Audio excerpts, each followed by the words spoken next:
Сәлеметсіздер ме, құрметті 8-ші сынып оқушылары. Бүгінгі қазақ тілі сабағынан біз 5-ші бөлімді бастаймыз.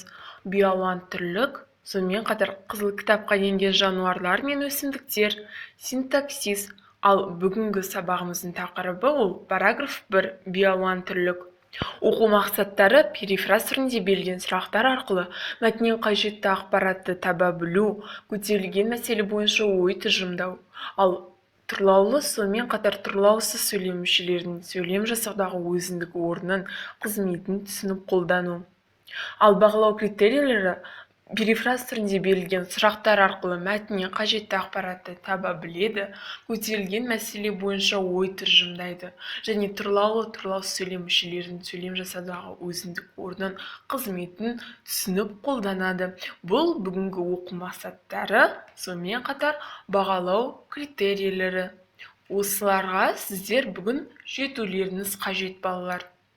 Балалар, сонымен қатар бүгін сөйлем мүшелерімен танысамыз. Біз сөйлем мүшесі деп сөйлем құрамында тұрып, белгілі бір сұраққа жауап беретін толық мағыналы сөзді не сөздер тіркесін айтаймыз екен.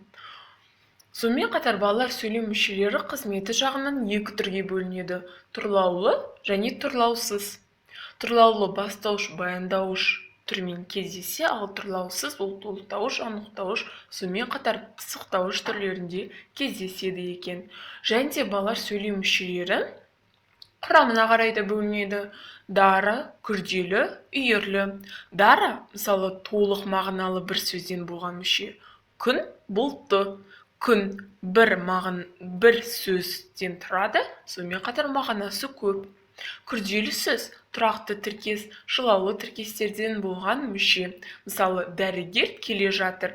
Бұл жерде екі тіркестен тұрған, яғни бұл сөз тіркесі болып табылады, және шылаулы, яғни келе жатыр, ол бізде күрделі болып табылады. Үйірлі ол бірнеше сөзден құралып, өз ішінде бастауыштық, баяндауыштық қатынастан тұратын бір сөйлем мүшесі қызметін атқаратын сөздер тобы. Мысалы, дені сау адам, бақытты адам.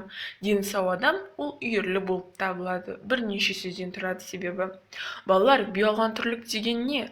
Биолан түрлік немесе биологиялық әртүрлік ол тірі табиғаттың алуан түрлігі.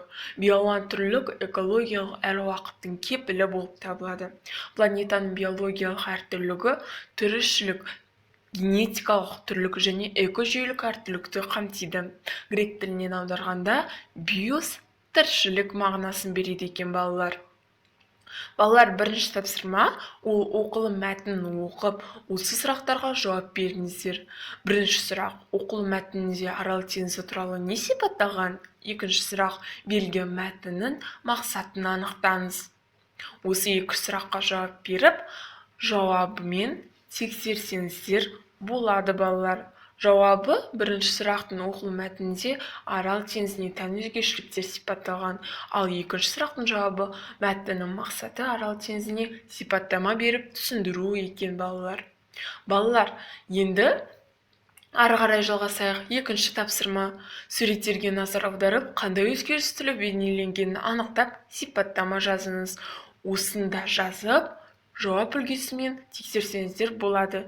Суреттегі Арал теңізінің өзгеру биоөзгешілік түріне жатады. Биоөзгешілік грек тілінен биос тіршілік, тірі табиғатқа тән өзгешіліктер болып табылады екен.